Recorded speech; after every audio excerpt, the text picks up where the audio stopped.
Jemi rikthyer sërish në studio, vijojmë të qëndrojmë në pjesën e dytë të programit Mirëmëngjes Shqipëri, por nëse do ta shohim në minutazh është ka kaluar gjysma e programit. Kemi edhe një orë gjysmë në vazhdim, Flori. Kemi dhe të flasim për gjëra shumë të bukura në fakt. Mbi të gjitha tashmë do të flasim pak për poezi.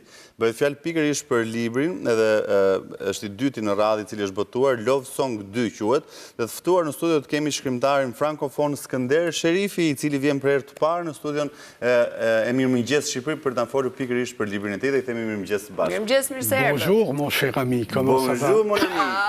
Allez bien. Ça va bien? Ça va bien, oui, et toi? Muy bien. Ka gjithë e frëngjiste e ime. Quhet domethënë Mirëmëngjes Shqipëri, më po quhet Mirëmëngjes Franca, po. Mirëmëngjes Bruxelles, Paris et Tiranë.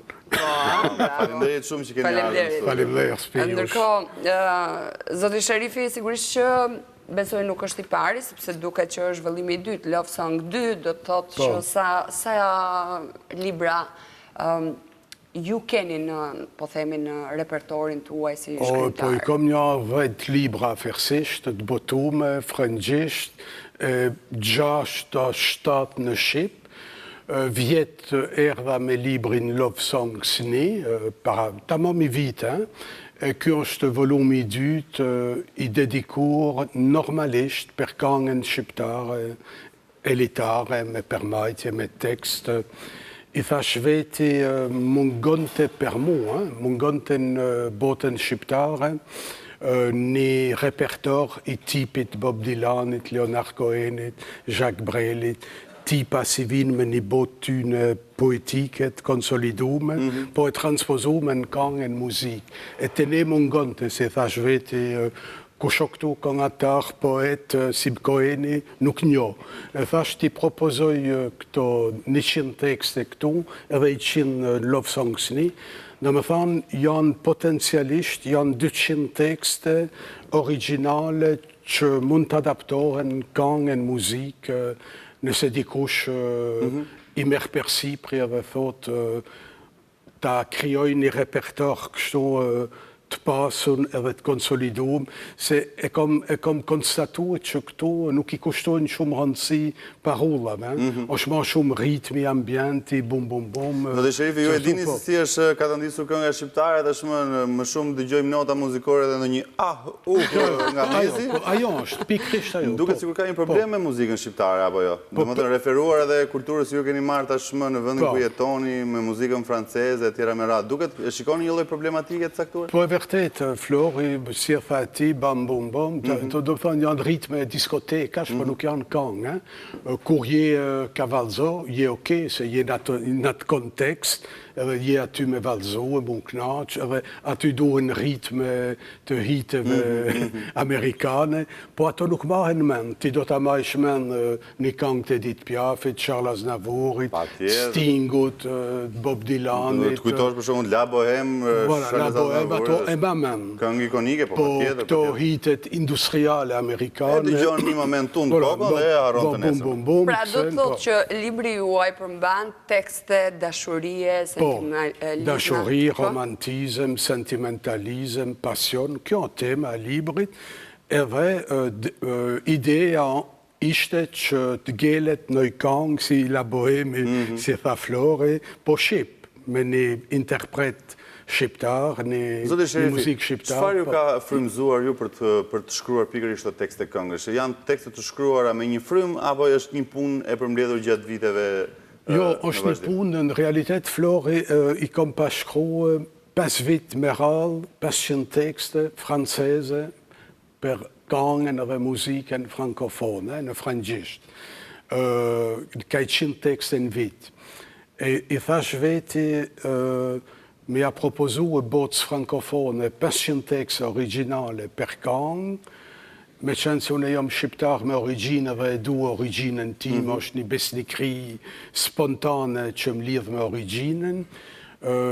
I thash veti ta mundoj pak veten, t'i adaptoj një pjesë tyne, jo 500, po një pjesë tyne, shqip, për me avëru muzikë se këngë shqiptare. Kjo ishte një gjest, fakt, një farmënyrë, një gjest avretar, një gjest me ja ofru, një gjest bujarie, me thonë, po ja ofroj Shqipëris 200 tekstet mija, nëse i duhen për këngë, për muzikë. Ka patur interes deri më tani nga ndonjë këngëtar ose kompozitor? Po sinqerisht së më kanë propozua asë gjë dhe tash, bile jom qudit, vjeti takova 5 kompozitor me librin Love Songs-ni, ja u dhash librin, 100 tekste, si vjet po vi me 100 tekste 3 Love Songs 2, dhe më thonë janë 200 tekste, si të thash, edhe pres për kompozitorve dhe asë një materializuar të shmë në një këngë, apo ja? Po, bile per kuriositet, i thash veti, mirë do ishte ta lexojsh një tekst, si ta një gjojnë Patjetër, edhe për të kuptuar. Parfume mëngjesore ke kapur, më pëlqeu. Të pëlqen, do ta lexosh për ne? Jo, nuk Lexoj, nuk e di, unë ta lexoja, është bukur, ti je aktor. Kjo në fakt këndohet, megjithatë unë të përpiqem ta recitoj.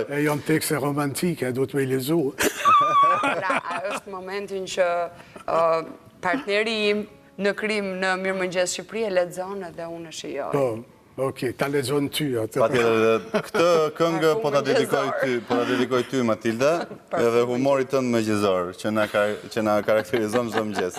Ju do i lutesh regjisë pak atmosferë në studio për të lexuar diçka shumë interesante nga Love Song 2 i Skënder Sheri.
Sa vlen bota e mendjeve para instiktit të njerëzisë.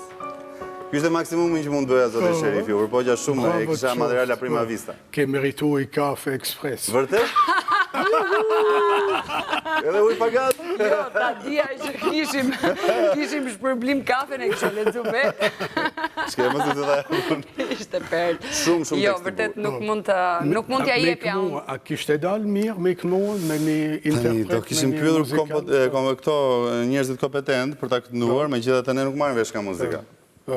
Por besoj që do ishte një këngë shumë e mirë, paktën për nga përmbajtja e tekstit. Nga fabula. Edhe unë e besoj njësoj. Pavarësisht do të ketë apo jo interes, ju do të vijoni të shkruani, të dedikoni... Po, do të shkruj po gjona tjera. Jo për dashurin më? Po, do të shkruj për dashurin, po për këngën, kjo është amaneti im me këto 200 tekste. Po, ja, mjaftuar. Mjafton, ha? Rëgoshojmë dhe një liber tjetër për ta përmbyllur intervistën së bashku. Po, këto është një liber si e kom botu në Bruxelles para 5 muaj, mi pandeminë e koronavirusit. Po, kjo në frëngjisht. është frëngjisht, është një analizë, një studim mi pandemin, që që kom përjetu këto 2 vitet e pandemis, mylljet të shpia, këto masat e qeverive në i pandemis, edhe që shka qenë ajo atmosferë në Bruxelles, Paris, shumë interesant, është lidhje me pandemin, i trajton në 20 tema libri. Edhe kopertina pëlqen shumë, është një imazh i Banskit, kam përshtypjen e kemi... I tipi Banskit, e vërtet, tamam imazh i Banskit, po është një norvegjez, i të njëjtit stil, street art, arti rrugor, si e banë Banski, më rekollish buko, edhe edhe unë jam fan si Banskit e i këtyne. Me kënaqësi do të lexoja disa rreshta, po unë frëngjishtën e kam lënë klasë 5. Faleminderit shumë që ishit me në studio, ju uroj sukses në vazhdim. Ju uroj çdo të mirë. Shpresoj se vjen në dikush e na i kënon këto tekst. Faleminderit shumë Zoti Sherifi, shumë simpatik edhe nga mënyra se si shkruani, por edhe nga mënyra se si flisim me këtë tekstin kështu si gjys francez. Francez, po. E kom në ashtu trashiguar që mosha i vjeçar. Flori, ka zhvillimet të tjera, përshëndrohu pak në Shqip tani, mos më konfuzo shumë, sepse ti e di që merren iniciativa dhe masat shtuara për gjatë gjithë kohës për qytetarët dhe jetën e tyre për të mbrojtur. Patjetër, unë jam gjithë sy e vesh nga lajmet çfarë ndodh. Gjithë sy e vesh nga 1 qershori. Kujdes, kush humbet pikët e patentës se rikthehet sërish nga e para në autoshkollë qytetarit. Seriozisht? Po, e kemi shumë. Kush i humbet të gjitha apo kush humbet 1, 2 ose 3 pikë? Të gjitha, mos na bëjmë zemër. Do të tregoj një sekret, Matilda? Ja, fol. Unë jam minus 8 pikë nga ato 24 që ka, 26 që ka patente. Paske të ardhme të ndritur, Flori. Paske 12 të mbetur. Prandaj ke filluar të ecësh në këmbë që mos u mbasësh pika. Megjithatë, materialin vazhdim na njeh më me detaje për vendimin e radhës.